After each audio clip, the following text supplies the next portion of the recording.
Maharashtra Mumbai News. Asif Khan, Chief Editor. राजकारणात हा नवीन प्रयोग आहे. तर महाराष्ट्राच्या राजकीय रंगमंचावर जर हा नवा प्रयोग असेल तर त्याला प्रेक्षक रूपी मतदार कसा प्रतिसाद देतील? नाटक हिट ठरेल? हे नाटक नाहीये. तुम्ही जर म्हणत असाल हे नाटक आहे तर नाटक नाहीये, हे लक्षात घ्या. हा प्रीतिसंगम आहे. नाटक असेल तर ते प्रीतिसंगम नाटक आहे आणि महाराष्ट्राची जनता या प्रीतिसंगमामध्ये सहभागी होईल. नाटक कुठलं आहे? काल नगरपालिका निवडणुकांचे निकाल लागले ते नाटक आहे. ज्या पद्धतीनं जशी चांगल्या नाटकाची तिकीटं ही तिकीट खिडकीवर संपतात आणि काही नाटकाची तिकीटं मालक स्वतःच विकत घेऊन रिकाम्या थिएटरपुढे नाटकं करतात. म्हणजे आमचा शो हाऊसफुल. कालचा शो हाऊसफुल अजिबात नव्हता.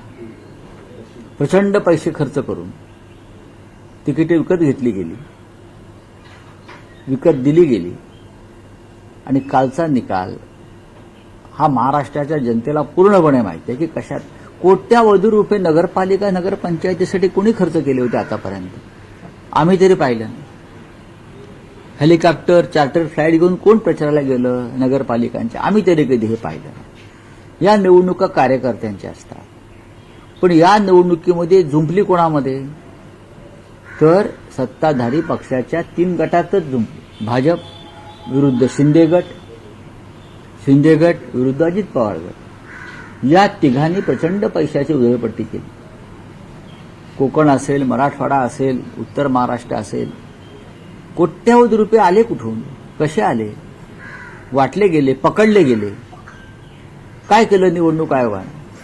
हर्षवर्धन सकपाळ प्रदेश काँग्रेसचे अध्यक्ष म्हणतात ते 100% खरं आहे की निवडणूक आयोगानं सत्ताधारी पक्षाला जिंकण्यास मदत केली.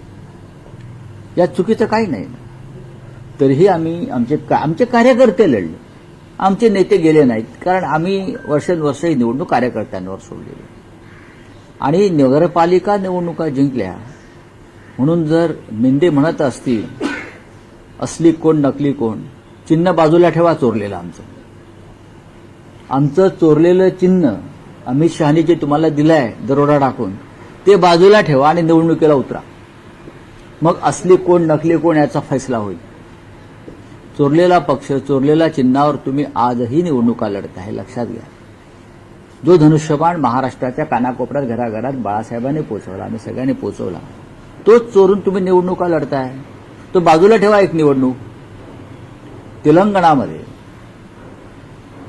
बॅलेट पेपरवरती निवडणुका झाल्या स्थानिक स्वराज्य संस्थांच्या, कारण राज्य निवडणूक आयोगाचा जो अधिकार असतो आणि बॅलेट पेपरवर झालेल्या निवडणुकीमध्ये तेलंगणामध्ये भारतीय जनता पक्षाचा दारुण पराभव झाला आणि भारतीय जनता पक्ष 4थ्या क्रमांकावर गेला.